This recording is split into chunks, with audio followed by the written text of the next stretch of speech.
instruments in general, which allowed us to basically synthesize the sound of instruments.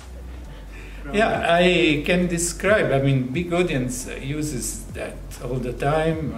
There are a lot of electronic instruments, even pianos that are not mechanical pianos, electronic pianos, that are based maybe on recorded notes, but those are electronic piano based on digital audio synthesis.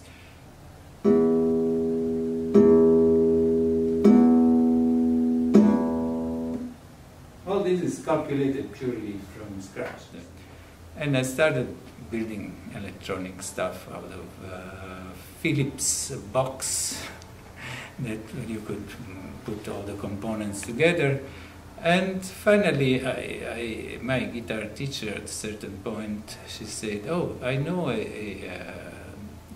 physicist in Naples that actually does that, synthesis of sound with analog methods."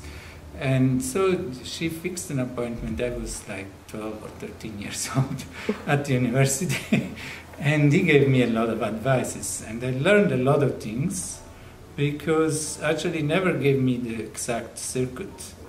I had to find out what the idea, how the idea could be implemented, let's say. Which nowadays you don't have because you only look up on the internet or you have kits with circuits already made. So that was an advantage for me to actually have to figure out things.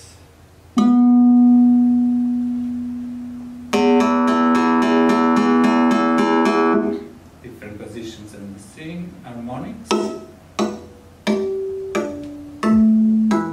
Passion is very important, and stubbornness is also very important.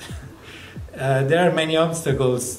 First of all, there is a large literature, so there are too many things that one would need to learn, and so one could feel overwhelmed. But I suggest that one starts with simple things, and also to start a little bit of mathematics / engineering or computer science classes. But it's always great to ask yourself about how is this made.